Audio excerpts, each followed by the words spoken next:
Halo sahabat politik hitam putih. Hari ini kita masih dicekokin dengan berita-berita yang sangat lucu ya, sangat lucu, bin aneh dan ajaib ya. Yang pertama, orang di media sosial masih fokus membahas tentang ijazah Jokowi palsu dan macam-macam. Padahal isu ini adalah isu yang receh, isu yang remeh-temeh, tapi masih tetap di blow up ya.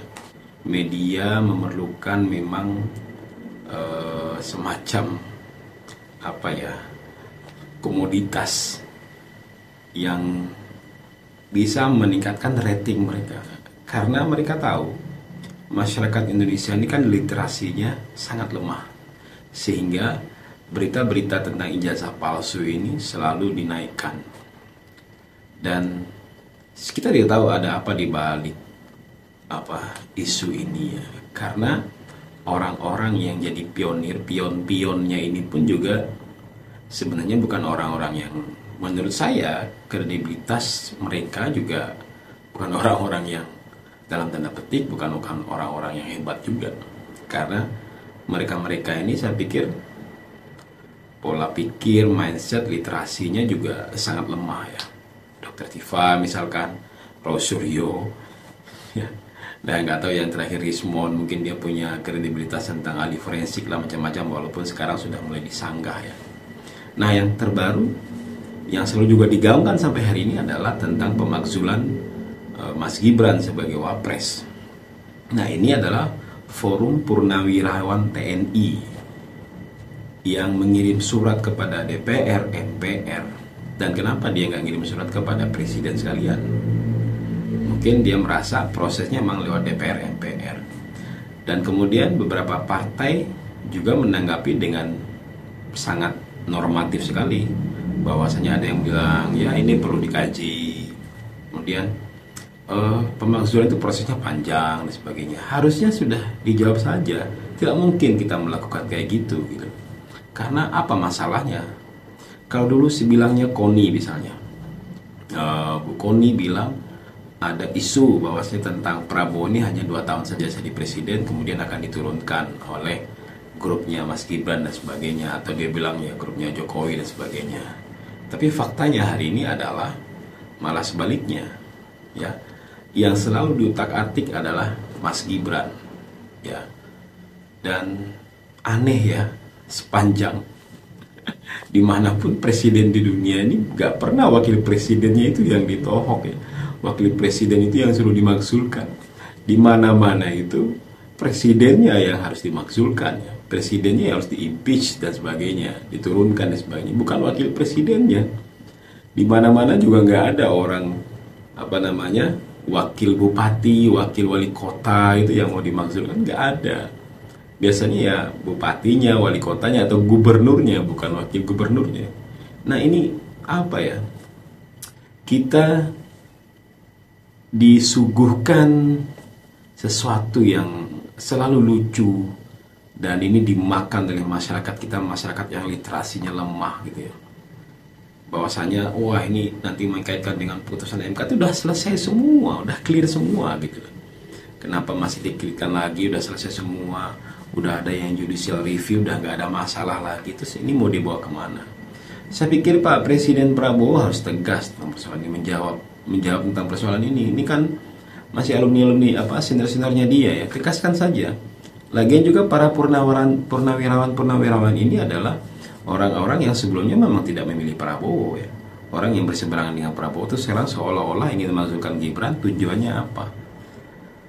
Mereka tidak mengkritisi Prabowo, seolah mereka mendukung Prabowo. Prabowo itu hebat, Prabowo itu keren, tapi dia wakil presidennya ini. Padahal kan satu paket.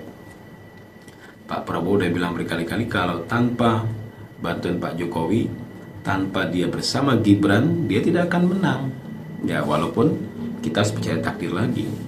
Ketika ada orang yang terpilih sebagai presiden dan wakil presiden, itu adalah ada campur tangan Allah Subhanahu wa taala di belakangnya kan. Tidak mungkin seseorang bisa mencapai sesuatu kalau tidak ada izin Allah nih. Kalau kita orang yang beragama ya, kecuali kalau lu ikut Rocky Gerung ya, kitab suci atau adalah fiksi ya. Jadi menganggap semuanya adalah fiksi gitu. Tapi bagi kita orang yang beragama, kalau kita mengimani qadar dan qadar, mengimani takdir, semua yang terjadi di dunia ini adalah takdirnya Allah Subhanahu wa taala. Nah, sesuai dengan kadar ikhtiar, usahanya seperti apa? Nah, setiap orang sudah berusaha dan berikhtiar. Grupnya Anies sudah berikhtiar, grupnya Ganjar sudah berikhtiar, dan grupnya Prabowo sudah berikhtiar. Dan terbukti menang, selesai persoalannya. Masalah ikhtiarnya berbagai macam cara pasti dilakukan oleh semua orang ya. Ya. Jadi kalau ada yang bilang TSM ya, itu semua pasti dilakukan oleh semua peserta pemilu, pilkada, pilpres ya, pileg, semuanya melakukan hal yang sama. Hanya saja siapa yang lebih hebat melakukannya, gitu ya. Nah, jadi ini kita menjadi aneh ketika menyuarakan pemakzulan Gibran ini dengan landasan yang gak jelas ya. Landasannya sangat tidak jelas untuk ingin memakzulkan Gibran ini, apa tujuannya. Nah, jadi isu-isu ini isu-isu yang tidak penting menurut saya. Nah, apakah isu ini ada yang ditutupi di belakangnya, kita tidak tahu. Misalkan tentang korupsi tambang, korupsi Pertamina yang ribuan triliun, dan korupsi tambang dan Pertamina ini sudah pasti akan melibatkan beberapa stakeholder yang ada di atas itu, yang mungkin saja ditenggarai ada keterlibatan orang-orang ya, bisa jadi parcok lah, parloreng lah, dan sebagainya, bisa jadi ditenggarai seperti itu kan. Karena kita sudah tahu lah di Indonesia ini seperti apa ya kan. Di Indonesia itu kalau pertambangan itu pasti udah ada keterlibatan parcok lah, ditenggarai keterlibatan partai loreng lah dan sebagainya, ada. Itu sudah bukan rahasia lagi, tapi sudah menjadi asupan untuk publik, semua orang udah ngerti dan paham gitu. Dan nggak perlu tutup-tutupi. Nah, berarti oknum-oknum di antara mereka itu pasti ada yang terlibat.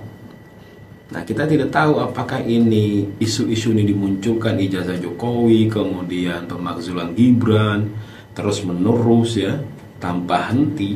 Pasti ada sesuatu di balik itu. Nah, kalau saya setuju dengan Bang Mahfud, akhirnya isu-isu ini malah menenggelamkan tentang hal yang paling utama, itu adalah tentang korupsi.